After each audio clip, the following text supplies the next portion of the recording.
आपण जुने शिवसैनिक आहेत. आता आपले खासदार ओमराजे निंबाळकर उपमुख्यमंत्री एकनाथ शिंदे यांच्या शिवसेनेत आता काम प्रवेश केला त्यांनी. मग आपण काय कुंकड जायचा निर्णय घेतला? आपलं काय नेमकं आपलं मत काय? आम्ही जुने शिवसैनिक आहोत. माननीय नरसिंह जाधव यांच्या नेतृत्वाखाली काम केलं. ज्यावेळेस यशवंत पेट्याला तिकीट दिलं पक्षानं त्यावेळेस त्या पक्षाला आम्ही मतदान केलं.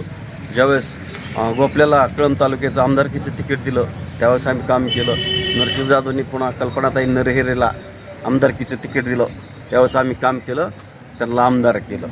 पुन्हा नरसिंहांनी शिवाजी बापू काबळे यांना तिकीट दिलं, त्यांना खासदार केलं. ओमदादा पुन्हा तिकीट दिलं, त्यांना खासदार केलं. आणि सगळे येणारे जे असते ते जाणारे असतात. आम्ही फाउंडेशन शिवसैनिक आहोत. आजही उद्धवसाहेबाबरोबर आम्ही कायम राहणार, कुठेही जाणार नाही. पक्षनिष्ठा हीच आमचं खरं सौंदर्य आहे. तर पक्षनिष्ठा म्हणत पण ते विकासासाठी गेलेलं म्हणते ओमराजे म्हणतात का निधीच मिळणार, आता सत्ताधारी आम्हाला निधी देईना, मग त्यासाठी जावं ते विकासासाठी जावं लागायला लागले. विकासासाठी जायचं म्हणते तर त्याच्या आधी त्यांना कालच एका चॅनलची बातमी प्रसिद्ध झालेली आहे. 18 कोटीच्या वर काहीतरी त्यांना निधी मिळाला होता. मग त्याच्यापैकी त्यांनी फक्त 2 कोटीला बी कमी खर्चिला, तो पण पाहुण्या रावळ्यासाठी खर्चिला. पाहुण्या रावळ्यालीच ती त्यांची काय असती ती गुत्तेदारी दिली ना. मग लोकांसाठी काय केलं त्यांनी? पण त्यांना जाऊ द्या, आमचं ती म्हणणं नाही. पण टाईम जर आला ना, ओमराजे याच्यानंतर जर उभा राहिले आणि आमचा उद्धव बाळासाहेब ठाकरे ह्या पक्षाचा जर उमेदवार थोडा कुंकू जर पडला तर आम्ही टाईम पडल्यास राणादादाकडं मतं वळवू. ही बी त्या ओमदादानं लक्षात ठेवावं. एवढंच त्याने लक्षात घ्यावं. फक्त टाईम फक्त येऊ द्या. मग का तुमचं काय मत आहे? कसं आहे काय नेमकं काय आहे?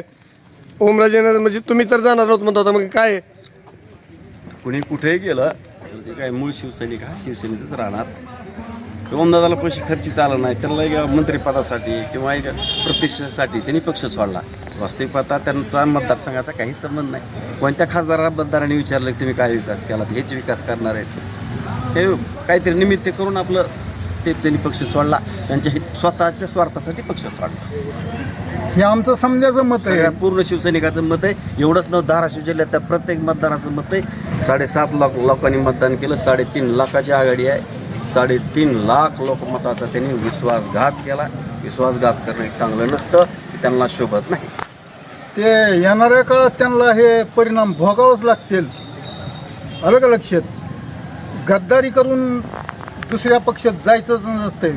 जायचं असेल तर राजीनामा द्या, पक्ष सोडा आणि निवडून या. बघू तुमच्या किती दम आहे ती कशात.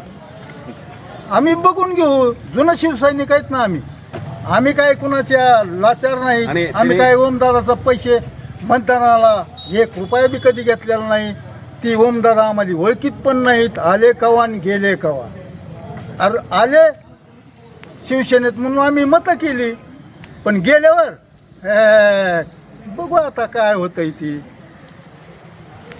बरोबर आहे का? ओमदादाची शेवटची स्ट्रीम असतं आयुष्यात. ती आता कधीही या मतदारसंघामध्ये निवडून येणार नाहीत, याची गॅरंटेड. कारण का मतदाराचा विश्वासघात करणं. मला मतदान कशासाठी दिलंय? विरोधी पक्षात राहण्यासाठी. विरोधी पक्ष हा लोकशाहीचा आत्मा असतो, जीव असतो. आज ह्यांना विरोधकच राहिला नाही. जनतेचा आवाज उठविणार कोण? काय विकास काय आहे? अहो सगळं ऐकलं, काय राहिलं शिल्लक? बरं, समजेनेच निवडून आलेल्या विरोधातून समजेनेच जर सत्ताधारीकडे जायचं म्हणल्यावर विरोधात कोण राहणार आहे? सांगा तुम्हीच, पत्रकार बंधू. मग पत्रकार बंधूंनीच समजा ऑल महाराष्ट्रात जी मीडिया पत्रकार आहेत त्यांनी विरोध करावा लागेल ना आताच्या सरकारला. त्यांच्या विरोधात कोण आहे? जर विरोधात निवडून येऊन जर सत्तेत जात असतील तर काय अर्थ आहे त्याला विरोधकाला? सांगा ना तुम्ही. म्हणजे तुम्हाला मान्य नाही म्हणजे जाणं?